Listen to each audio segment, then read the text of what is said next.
On Riverside Avenue, families saved all year just to ride his wheel.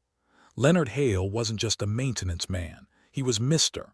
Leo, the mechanic who made nervous kids laugh, the man locals trusted to keep the park's tallest ride safe. But beneath the faded blue uniform and the oil-stained gloves, something far darker was turning. It began quietly.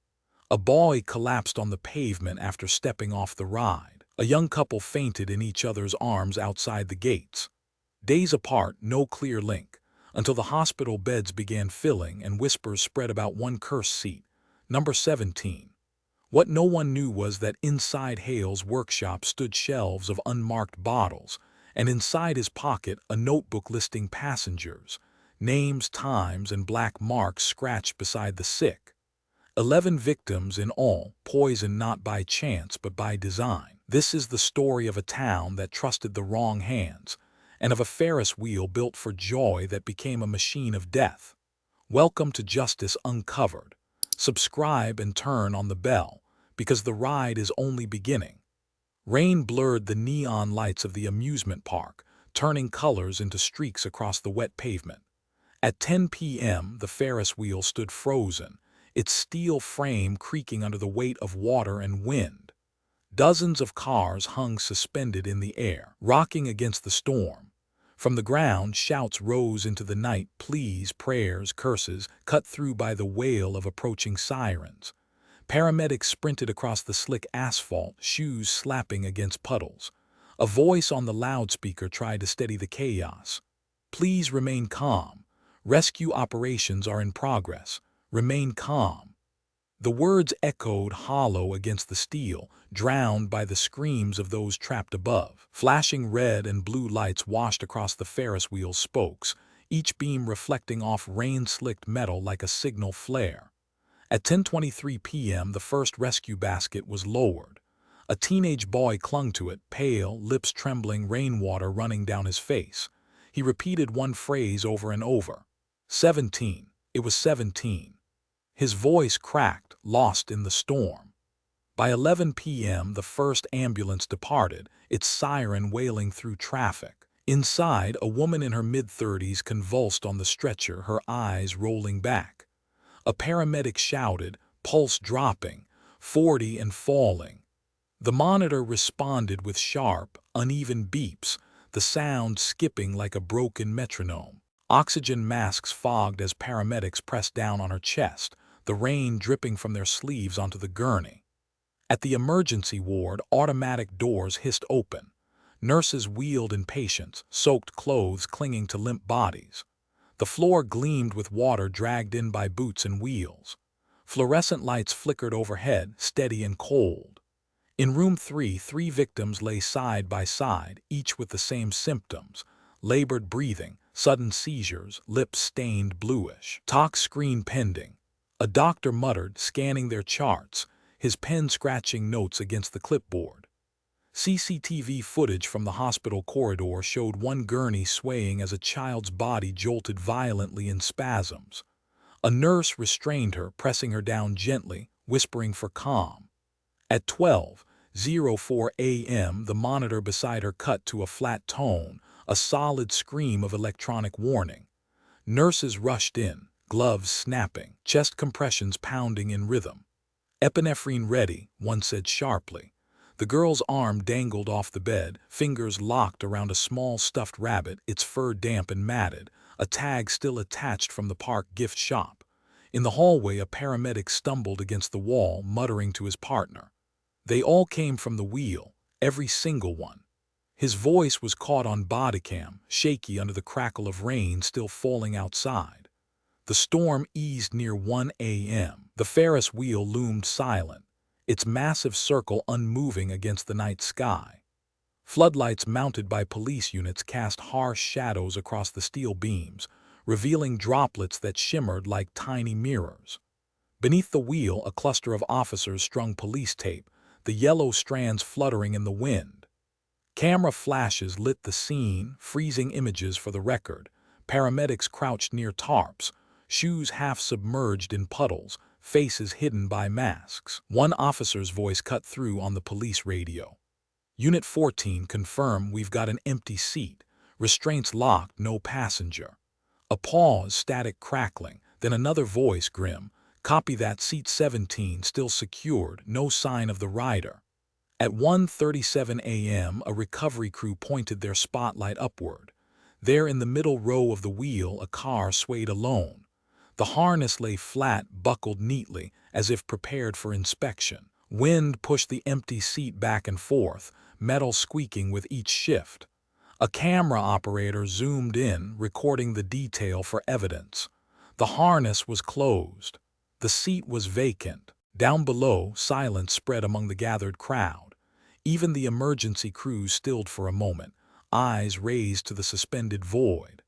A child clutched her mother's leg, whispering softly, "The ghost stayed behind." The words were captured faintly on a local news microphone, broadcast hours later across the region. In the morgue at 2 a.m., tags were fixed to 3 bodies, each marked as Ferris incident. The camera lingered on white sheets pulled tight over small frames. On the metal table beside them, someone placed a bouquet of cheap plastic roses, bought from the park souvenir stand. Their glossy petals reflected the fluorescent light, shining too brightly against the pale bodies. The Ferris wheel stood unlit by dawn, gray against the skyline, its silhouette broken only by one detail visible to every officer, reporter, and bystander who dared look up. Seat 17 rocked gently in the wind, restraints still buckled, moving with a rhythm that seemed almost deliberate. But this was only the beginning. At 9 a.m., under a gray sky, the gates of the amusement park slid open with their usual metallic groan. Children ran ahead clutching balloons, parents followed with cameras slung over their shoulders, and workers in faded uniforms waved them through. In the background, the Ferris wheel towered, its frame washed clean by the night's rain. At the base of the structure stood Leonard Hale, a man locals called Mr. Leo. His blue jumpsuit bore 20 years of grease stains, his tool belt hanging heavy at his side. For 2 decades, he had been the park's constant figure, walking the perimeter of the Ferris wheel each morning with a clipboard in hand. A familiar sight in every summer photograph, Hale had become a symbol of reliability. Children knew him for his tricks with bolts and washers, arranging them into shapes that resembled tiny animals. Parents recalled his booming laugh during safety briefings, the way he kneeled to assure frightened riders that everything was secure. On record, he had once freed a group of teenagers trapped on a roller coaster during a power outage, climbing the tracks with nothing but a harness and flashlight. Local newspapers printed his picture with the headline, "Mechanic Turns Hero." Behind those headlines, official documents told a different story. Court records filed at County Hall showed that Hale had divorced in 2016. Custody of his only child, a boy of 11, was granted to his ex-wife after a year-long dispute. Witness statements from neighbors recorded him returning late at night, sometimes staggering, sometimes shouting in his driveway. Bank ledgers subpoenaed in 2020 listed unpaid debts exceeding $45,000, linked to gambling slips and overdue credit accounts. Eviction notices confirmed that he rented a one-room unit at the edge of town, its exterior wall stained with mildew, its rent consistently paid 2 weeks late. The contrast between Hale's daytime presence and his private existence grew sharper in surveillance archives. Security cameras positioned across the park often showed him long after closing hours. At 1 a.m., he could be seen sitting on a bench near the Ferris wheel, a metal flask glinting under the floodlights. Sometimes he remained there for hours, the wheel's shadow stretching across him like a sundial. Custodial staff recalled the smell of whiskey lingering on the path when they arrived for morning cleaning. He never left before dawn, one cleaner said in testimony, always staring at that wheel. During regular inspections, colleagues noted his unusual attachment to a battered leather notebook. Its pages, glimpsed in passing, carried rows of numbers, arrows, and symbols unfamiliar to others. Looked like schematics, but not the ones we use. Another mechanic recounted. CCTV from the maintenance office showed him riding in it during breaks, his pen scratching across the page while others joked over lunch. The notebook never left his pocket. Even in staff photos, its outline bulged against his uniform. Witnesses observed smaller anomalies that were easily dismissed. In December of the previous year, he was seen unloading metal canisters labeled lubricant, though the delivery logs made no mention of new supplies. A junior mechanic reported that Hale stored them in a locked cabinet beneath his workbench. They didn't smell like oil, the mechanic later said, more like bleach or ammonia.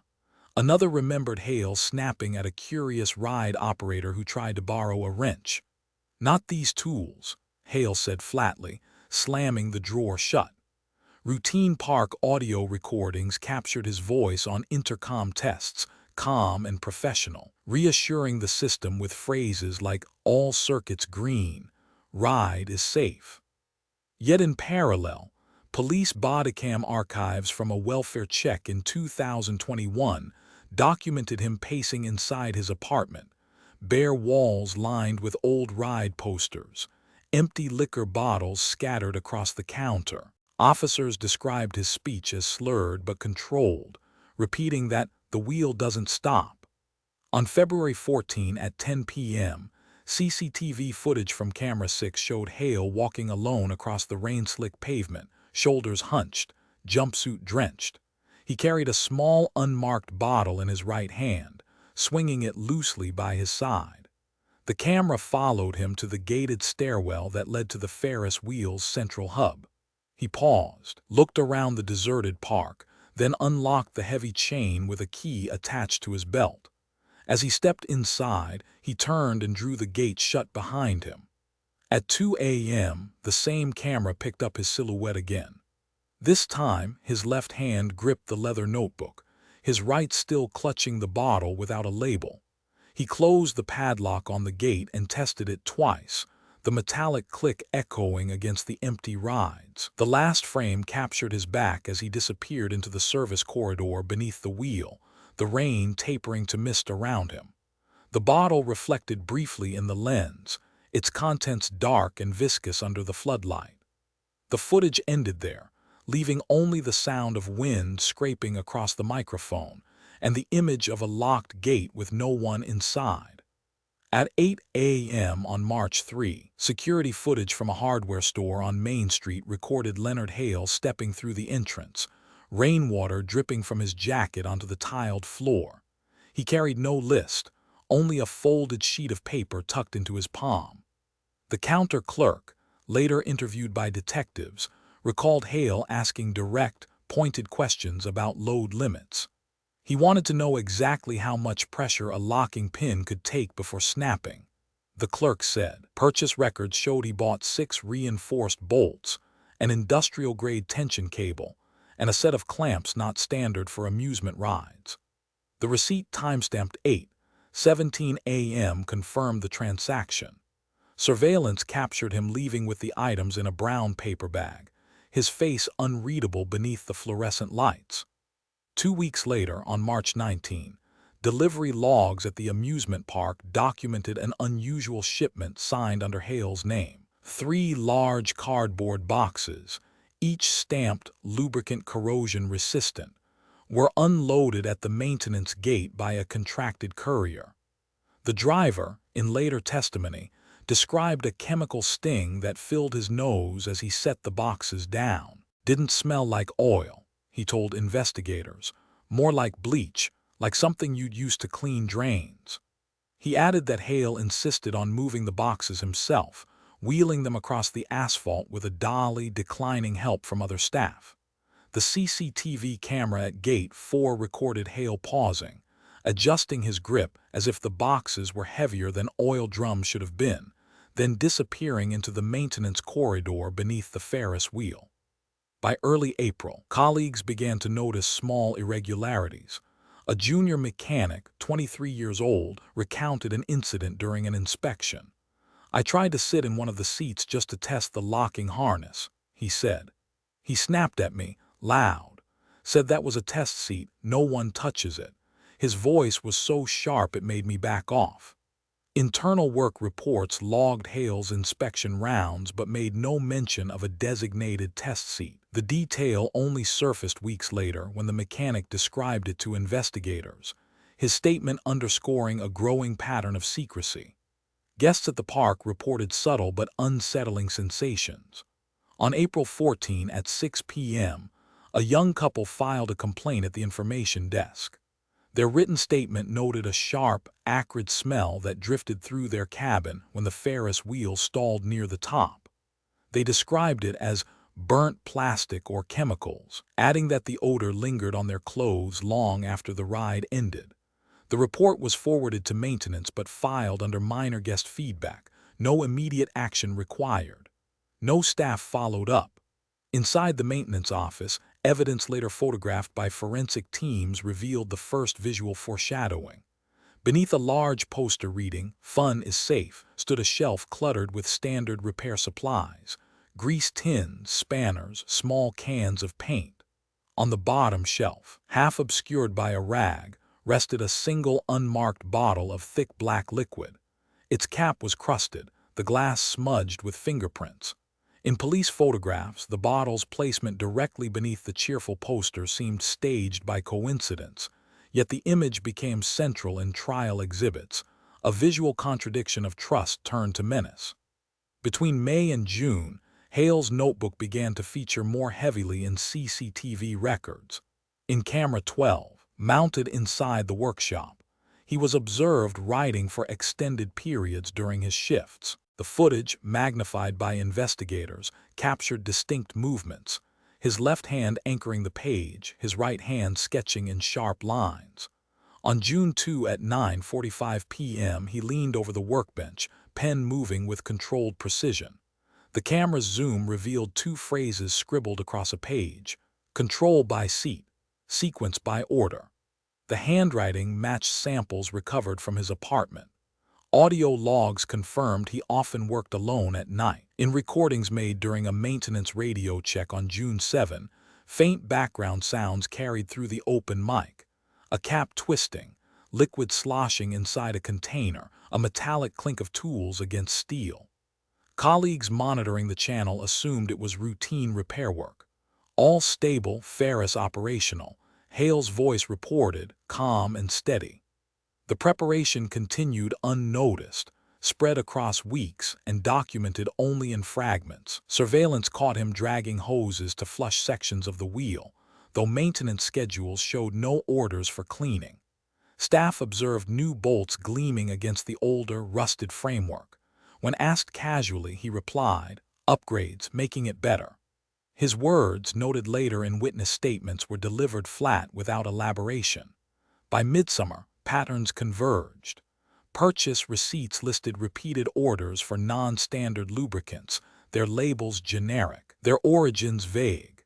CCTV documented his consistent habit of carrying small bottles between the workshop and the ride's access stairs.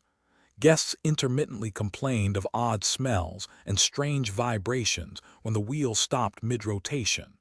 Minor incidents accumulated but were logged as isolated anomalies. No one connected them to a deliberate sequence. At 11:12 p.m. on July 4, camera 9 fixed above the workshop door recorded Hale sitting alone at his desk. The festival crowd outside could be faintly heard, fireworks bursting, children cheering. Inside, silence pressed against the walls. He opened his notebook again, pen scratching steadily. Investigators later froze the frame and magnified the text.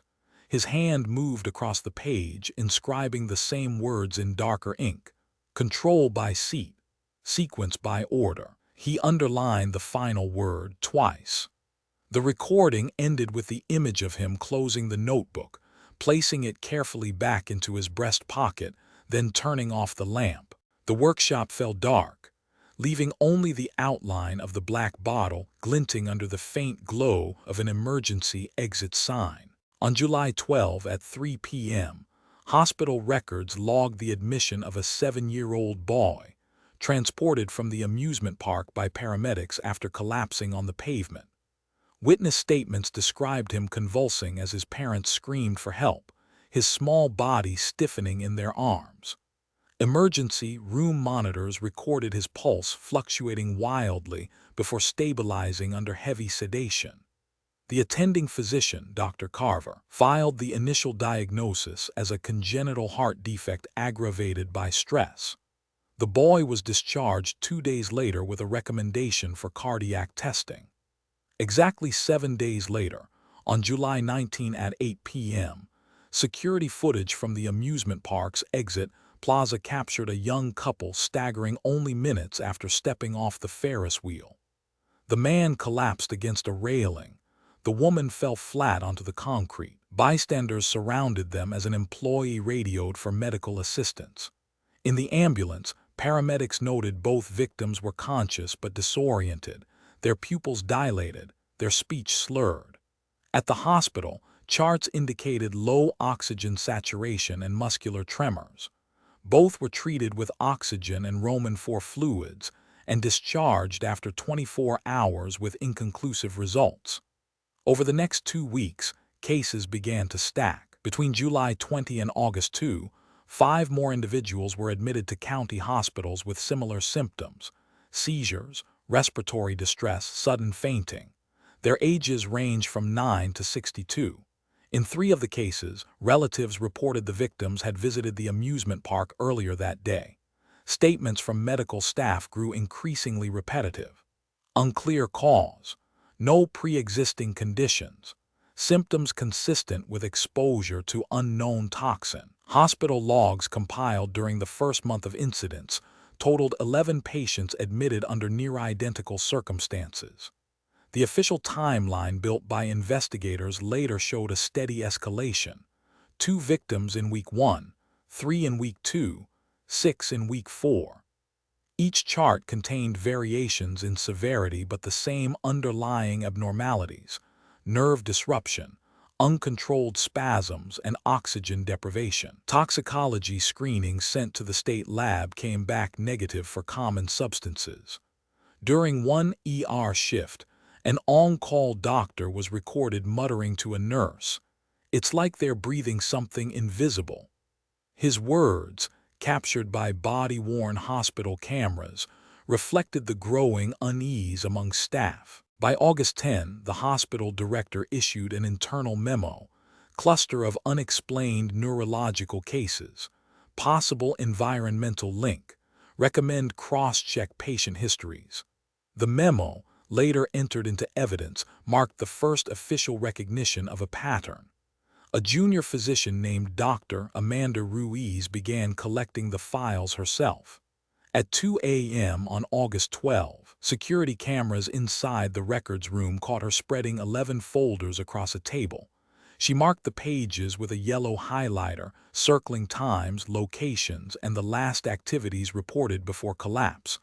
On the surveillance audio, her voice was barely audible.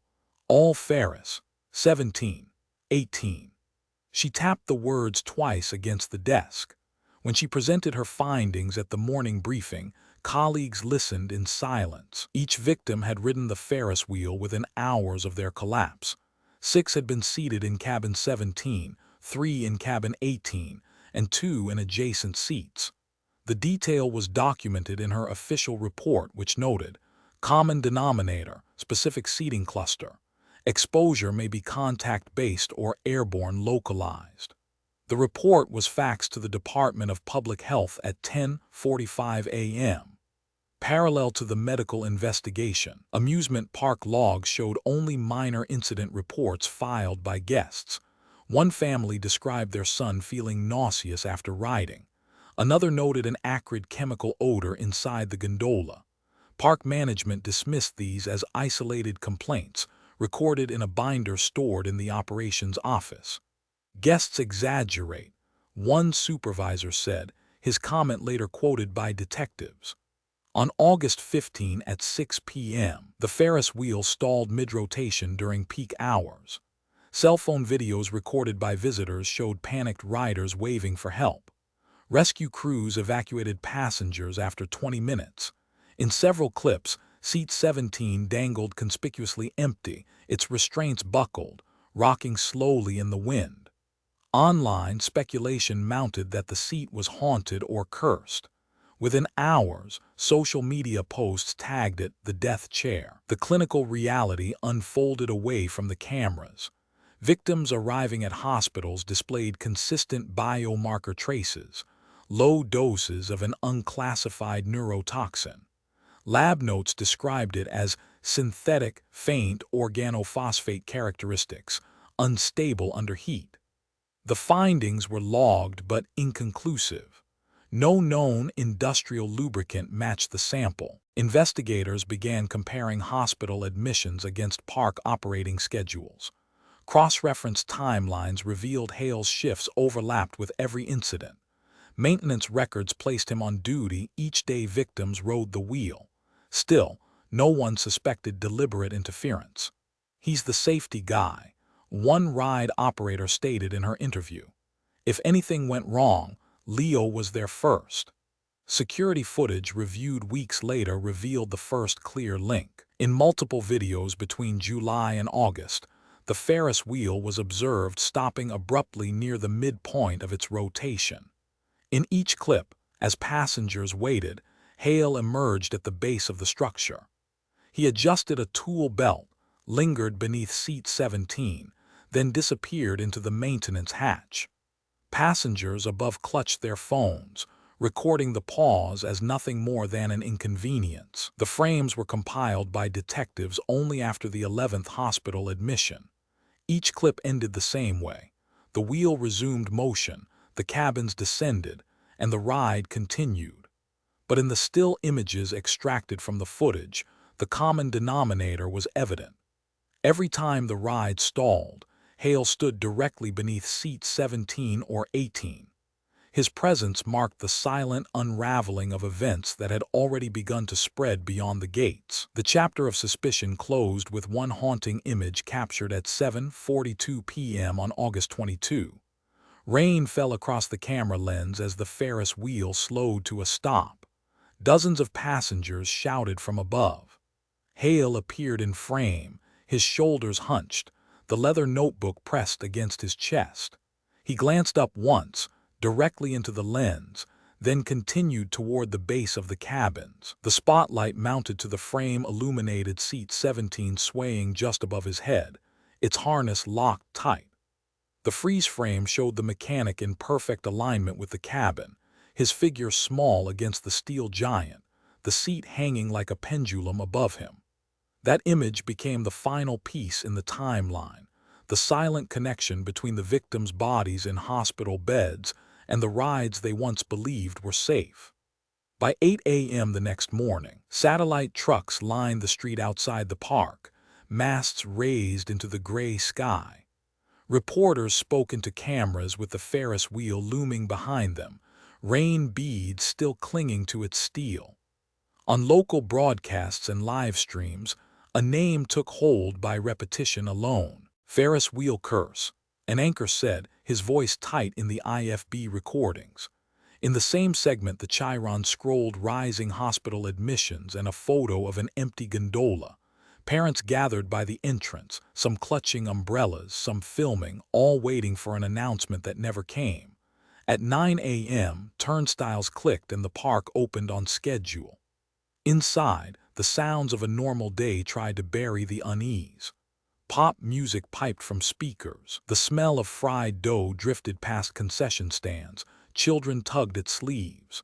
Near the base of the Ferris wheel, ride operators performed their checks as they had every morning.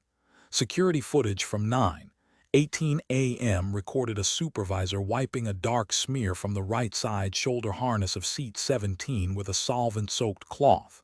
The smear lightened, then reappeared around the stitching as if bled up from within. "Get me another rag," the supervisor said. A second pass left the same shadow, a faint black gloss that glinted when the sun pushed through the cloud cover. At 10:30 a.m., a city official gave a statement just outside the gate. "At this time we lack direct evidence linking the ride to the medical cases," she said. Microphones caught the murmurs in the crowd. "So you're leaving it open?" a voice shouted. "For now," she replied with enhanced inspection. Behind her, camera shutters fired in bursts. The wheel turned. slow and indifferent, the cabin sliding past at a measured pace. In the hospital records room across town, Dr. Amanda Ruiz compiled a list. Time stamps from admissions, seat numbers pulled from patient interviews, notes highlighted in yellow. A clerk printed the sequence reports for the previous 2 weeks and slid them across the counter. "You're looking for seating assignments?" he asked. "Yes," she answered. 17 and 18. At 11:12 a.m., the copier clicked through 20 pages. The hum of its motor sounded loud in the quiet room. At noon, maintenance logs at the park recorded a line item: Seat 17 harness cleaned, condition persistent. A follow-up note read, no visible cracking, odor faint, chemical. The odor did not disperse. Guests who rode early filed comments at the information booth about a sharp tang inside the cabin when the wheel paused at the midpoint. Smelled like burnt plastic. One wrote, "Stuck to our clothes," another added. The comments were stamped, initialed, and placed in a 3-ring binder labeled feedback. By 1 p.m., a thread on a neighborhood forum collected screenshots of the empty gondola from different angles and phones. A teenager posted a clip where the camera zoomed, shook, and locked on the buckled harness with no one in it. Replies stacked beneath. A skull emoji, then a warning to avoid the ride. Someone pasted the words "Ferris wheel curse" across a still frame in block letters. The image was shared 900 times by sundown. The funeral for the youngest victim began at 3 p.m. at St. Mark's. The church livestream captured the aisle lined with white flowers. The camera panned to a small pink plush rabbit placed on the lowered casket, a 4-inch tag visible near its ear, the park's logo printed in cheerful script. The priest's voice wavered once and steadied. "She loved the lights," he said. The microphone picked up a restrained sob in the second pew. Outside, rain dotted the hearse's windows and tracked down in thin lines. At 4:22 p.m., an operations meeting convened in the park's conference room. Minutes later entered into the company's internal archive documented the attendees: general manager, 2 supervisors, and the head of maintenance. Hale sat at the far end, arms folded, leather notebook on the table. The recording device placed near the door picked up a clipped exchange. "We need to shut it down," one supervisor said. "We can't without cause," the manager answered. Hale's voice was flat. "All circuits green. I'll increase cleaning." Shortly after 5 p.m., a mid-level administrator opened the maintenance locker assigned to Hale to check for additional solvent after the day's delivery ran short. The administrator's later statement described a slim binder wedged behind a tool roll, its spine unlabeled. Inside were pages of neat columns: first names, ages, and seat positions, each line followed by a date and a time. "Not our standard form," he told detectives. He took a photo on his phone with the binder open to a page dated July 19. The image, time-stamped 5:12 p.m., showed the line C. Ramos 29, seat 17, 7:48 p.m. The same name appeared on the hospital intake sheet that Dr. Ruiz had circled in yellow. At 6 p.m., park security turned over the binder to city investigators. Bodycam footage recorded the hand-to-hand transfer. "Chain of custody begins here," an officer said, sealing the evidence bag. The county lab scanned each page and created a matrix. Names were redacted for privacy. The patterns were not. Of the 11 hospital admissions logged in the first month, 9 appeared in Hale's notebook with accurate ages and precise seat positions. The match list was printed and pinned to a board in the task force room. 9 of 11, a detective said. "That's not random." At 6:45 p.m., Dr. Ruiz stood beside the board and slid transparent overlays across the grid. Her finger traced 3 clusters around seats 17 and 18. The low murmur of the team subsided as she taped the final overlay to the wall. "Seat-specific," she said. "Contact or localized aerosols." The room audio recorded a chair scraping back, followed by the phrase, "Call public health, now." Public health officials, reached on a teleconference at 7:20 p.m., requested immediate environmental sampling. Before dusk, Technicians in white coveralls swabbed the harness of seat 17, the latch, and the underside of the armrest. They sealed the swabs in vials and labeled them for expedited testing. A portable detector allowed field readings for common solvents and acids. Its results were inconclusive, its soft chime sounding each time a sample was logged. A technician lifted the harness, paused, and then glanced at the resin seam near the right shoulder. "There," she said and pointed. Under the angle of her flashlight, a slick line pulsed up from the seam, spreading into a faint crescent of black. The park remained open as night fell. The wheel's lights lit in pattern, bulbs strobing from the center outward. Families queued in a hesitant line while staff rotated cabins. An operator taped a fresh towel inside the station and wiped each harness on arrival. "Next two," he called. The towel darkened after seat 17. No matter how many times it had been laundered that day, the operator tossed it into a bin and reached for another. A mother standing near the exit cradled her daughter and spoke into a reporter's microphone. "I smelled something sharp," she said. "My throat burned when it stopped." Her words aired in the 9 p.m. broadcast between clips of the funeral and a city council member promising action. In the same segment, an aerial shot from a news helicopter circled the park, lifting the wheel into silhouette against the town's sodium glow. At 9:37 p.m., the county lab phoned the task force with preliminary results. The swabs from seat 17 showed traces consistent with a low-dose organophosphate derivative. The compound degraded quickly under heat and light, leaving only partial markers. The technician's voice over speakerphone was clipped and precise. "Not a lubricant," she said. "Not from our list." The room fell quiet except for the steady tick of the wall clock. An officer capped his pen and wrote 2 words on a yellow pad: "Shut down." The shutdown order did not land before the print deadline. By 10 p.m., the evening edition of the city's largest paper locked its front page. The photo chosen showed the Ferris wheel at a 3/4 angle, the cabins frozen mid-rotation, police tape scalloping the base in waves. In the lower right quadrant, the lens caught seat 17 just above the roofline of the concession stand. Its harness gleamed under a bank of floodlights, and that stubborn crescent of black shimmered on the strap like a bruise. While presses ran, the park intercom announced an unscheduled pause. "Please remain calm," the voice said. The wheel slowed to a stop and hung there, lights blinking in sequence until they cut to steady. Police posted 2 officers at the ride's perimeter and logged their positions by radio. The last visitors filed out beneath the archway at 10:42 p.m. On the sidewalk, someone held up the fresh newspaper and read the headline into a phone camera, breath frosting in the damp night.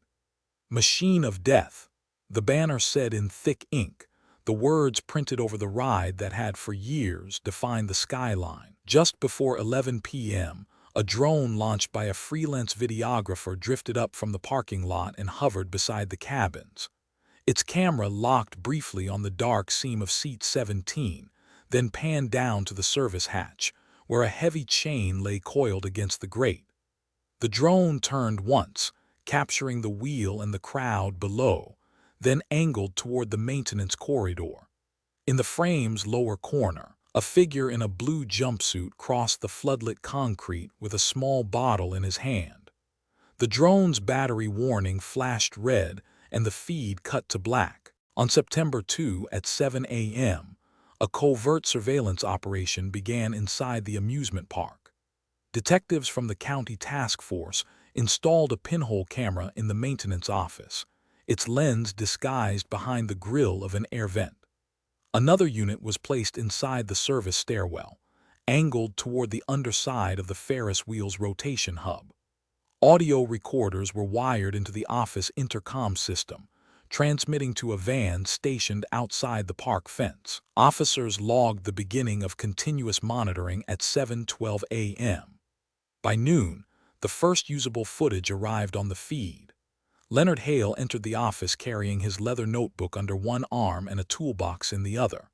He laid the box on the workbench, removed a ratchet set, and began dismantling a section of harness hardware he had brought in from the ride. For 43 minutes he worked in silence, pausing only to wipe the metal with a rag dipped in clear liquid. Each time he rubbed the rag across the harness strap, dark residue streaked into the fibers. Investigators reviewing the footage later noted his repeated attention to the right shoulder brace of the harness, the same section linked to seat 17. At 1:46 p.m., Hale left the office and walked toward the Ferris wheel. Surveillance camera 2, stationed in the stairwell, captured him ascending the metal steps to the cabin docking point. He knelt beside gondola 17, removed a socket wrench from his belt, and loosened a visible bolt near the hinge. After inspecting it under a flashlight, he tightened it again, wiping away grease with the same rag. The sequence lasted 11 minutes. A detective monitoring the live feed remarked, "He's dismantling and reinstalling the same part. No reason for that." The comment was recorded in the operation log. Witnesses later recalled unusual words spoken by Hale in the days prior. A teenage concession worker testified that he overheard Hale muttering near the ride exit, his voice low but audible. "Every spin is a trial run," the worker remembered. "He said it twice, like he wanted me to hear." The statement was corroborated by a second employee who described Hale adjusting his tool belt as he spoke. Both employees submitted written affidavits that became part of the case file. On September 9 at 5:12 p.m., the confrontation escalated from surveillance to emergency. The Ferris wheel stalled during a routine evening cycle, stranding 30 passengers at varying heights. Video captured on a visitor's phone showed a young woman slumped against the side of cabin 18, her skin pale, her lips blue. Bystanders below shouted for staff to act. Ride operators radioed maintenance, and within 5 minutes, Hale appeared at the base, stepping from the service hatch with his toolbox. Rescue logs recorded that the gondola remained suspended for 18 minutes before emergency crews managed to lower it to ground level. The young woman, aged 21, was unresponsive when pulled from the cabin. Paramedics administered oxygen and reported shallow breathing and cyanotic lips. "She's going under," one medic shouted, his words caught on a bystander's camera. After 2 minutes of intervention, her pulse returned, weak but steady. She was transported at 5:41 p.m. to the county hospital in critical condition. The near-death triggered panic across the Midway. Eyewitness footage showed dozens of families abandoning the queue lines, some leaving strollers behind, others dragging children through the turnstiles. A father carrying his daughter shouted toward the Ferris wheel, "Shut it down." His voice carried across the park, later replayed on evening broadcasts. In the chaos, the Ferris wheel's lights continued to blink in programmed rhythm, indifferent to the crowd dispersing below. At 6:03 p.m., surveillance footage from the maintenance office delivered its most damning evidence. Hale returned carrying a small bottle in his right hand. The bottle bore a printed label reading "Lubricant Industrial Use." He placed it on the workbench, unscrewed the cap, and held it beneath his nose for a brief second. He then dipped the same rag into the liquid and wrung it out slowly over the harness strap from seat 17, which lay across the table. The hidden camera's resolution captured the color and viscosity of the substance inside the bottle. Instead of clear oil, a thick black fluid clung to the rim, forming threads that broke only with gravity. Investigators watching live remarked on the odor described by the technician in the van. "I can smell that even through the filter," the officer said, covering his nose. The recording microphone picked up a faint hiss, followed by the words, "Sharp, chemical, ammonia-like." The sequence ended with Hale setting the bottle upright beside his open notebook. The notebook pages, magnified by the feed, showed rows of names and times in his handwriting. His pen hovered briefly over the page before writing another entry, though the camera could not resolve the letters clearly. He tapped the bottle once with the back of the pen, then closed the cap and slid the rag into his pocket. By 6:30 p.m., the task force confirmed they had enough evidence to prepare a warrant. Command inside the surveillance van logged the decision with a single line. Subject caught on camera applying unidentified black fluid from mislabeled container directly to ride equipment. The note was initialed and time-stamped in red ink. That evening, the ride reopened briefly, its cabins continuing to turn against the twilight. Parents avoided the line, children pointed nervously at the gondolas, and seat 17 swung past each rotation, its harness gleaming under fluorescent lights. Beneath the surface shine, the fibers absorbed another coating from a rag dipped in black liquid. The confrontation had moved beyond whispers and suspicions. Every frame of surveillance was now evidence, every movement logged in the operation file. And as Hale tightened the lid of the mislabeled bottle one final time, the camera lens froze on the detail no one could ignore. The fluid inside was not lubricant, but a dark, viscous substance releasing a chemical sting so strong it bled through steel and air alike. At 6 a.m. on September 14, the task force assembled at the north entrance of the amusement park. Police logs recorded the start of Operation Ferris at 6:22 a.m. Officers in plain clothes slipped through the staff gate, while uniformed units circled to secure the perimeter. Bodycam footage showed condensation rising from the pavement, floodlights still glowing faintly as the first birds scattered above the steel arc of the Ferris wheel. At 6:41 a.m. the breach began. The maintenance office door was forced open by bolt cutter, the lock clattering to the floor. Inside, cameras caught a tight corridor of shelves stacked with solvents, grease tools, and coils of cable. An officer's flashlight swept across the room, halting on a workbench lined with 12 small bottles, each labeled lubricant industrial use. Their caps were crusted with dried residue and the liquid inside shone black under the beam. Evidence tags were affixed immediately. Mark and bag, the team leader instructed. Gloves slid over glass, evidence bags sealed with tape, the sound of Velcro straps pulling tight. At 6:49 a.m., an officer lifted Hale's leather notebook from beneath a rag on the desk. The front page, flipped open for the bodycam, displayed the words "Test Complete" written in block letters. Pages deeper inside contained lists of names, seat numbers, and times, arranged in meticulous sequence. One section was flagged in red ink. The notation read, Phase 2, Carousel Horses. The officer turned the book toward the lens, capturing the words in perfect clarity. At 7:12 a.m., Hale himself was located under the Ferris wheel, adjusting a ratchet against the lower axle. Officers advanced with weapons drawn, voices loud and clipped. Hands where we can see them.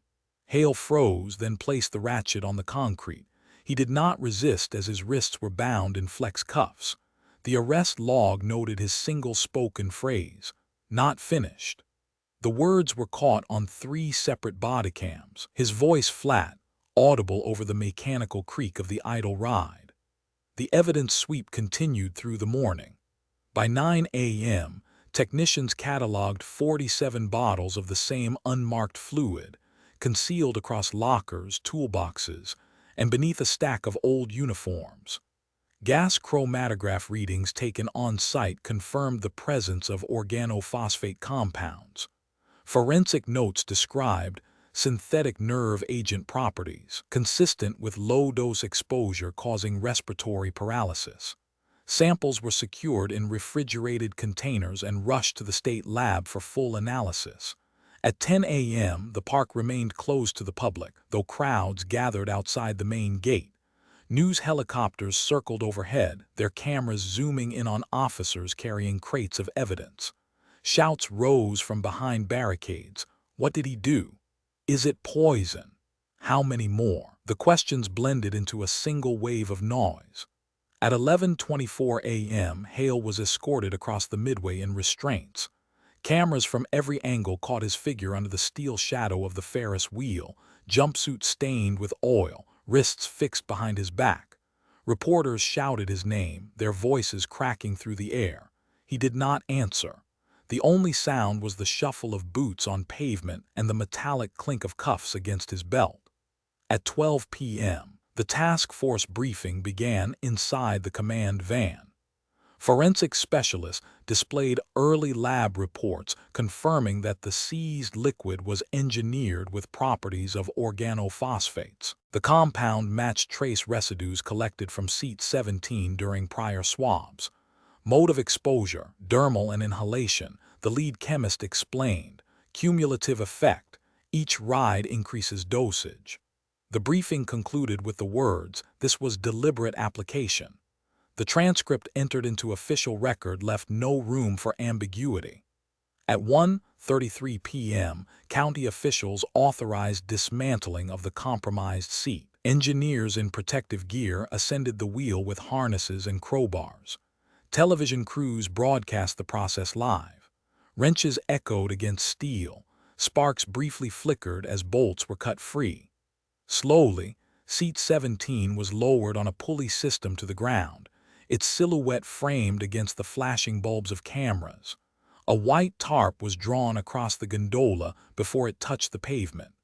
Officers lifted the covered shape onto a flatbed truck, securing it with ratchet straps. The tarp sagged in the middle, wind pressing its outline against the locked harness beneath. By 2 p.m., the evidence inventory filled 3 pages: bottles, notebooks, stained rags, dismantled parts. Each item was photographed against a forensic scale. One image showed a rag stiff with residue, the fibers glossy with hardened streaks of black. Another displayed the words Phase 2, carousel horses, magnified beneath a plastic sleeve. Detectives exchanged looks without comment. At 3 p.m., the chain of custody transferred Hale to county detention. In the log, his intake description read, 46-year-old male, cooperative, minimal speech. During the medical exam, a guard recorded him repeating the phrase trial run once under his breath. No further statement was given. As afternoon shadows lengthened, the Ferris wheel stood cordoned off, its cabins frozen mid-rotation. Police tape cut diagonally across the boarding station, fluttering in the wind. Children pressed against barricades with their parents, holding phones to record.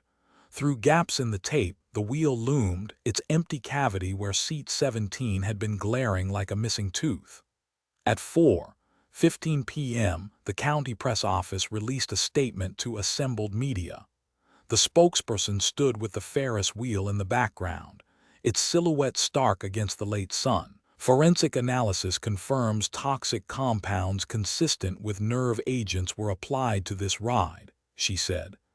Evidence demonstrates a deliberate pattern targeting specific seating. Behind her, microphones bristled, capturing every word. This incident was not mechanical error. This was calculated tampering. The final broadcast of the evening captured the most haunting sequence. A crane lifted the tarp-covered gondola onto a trailer, chains tightening with metallic groans.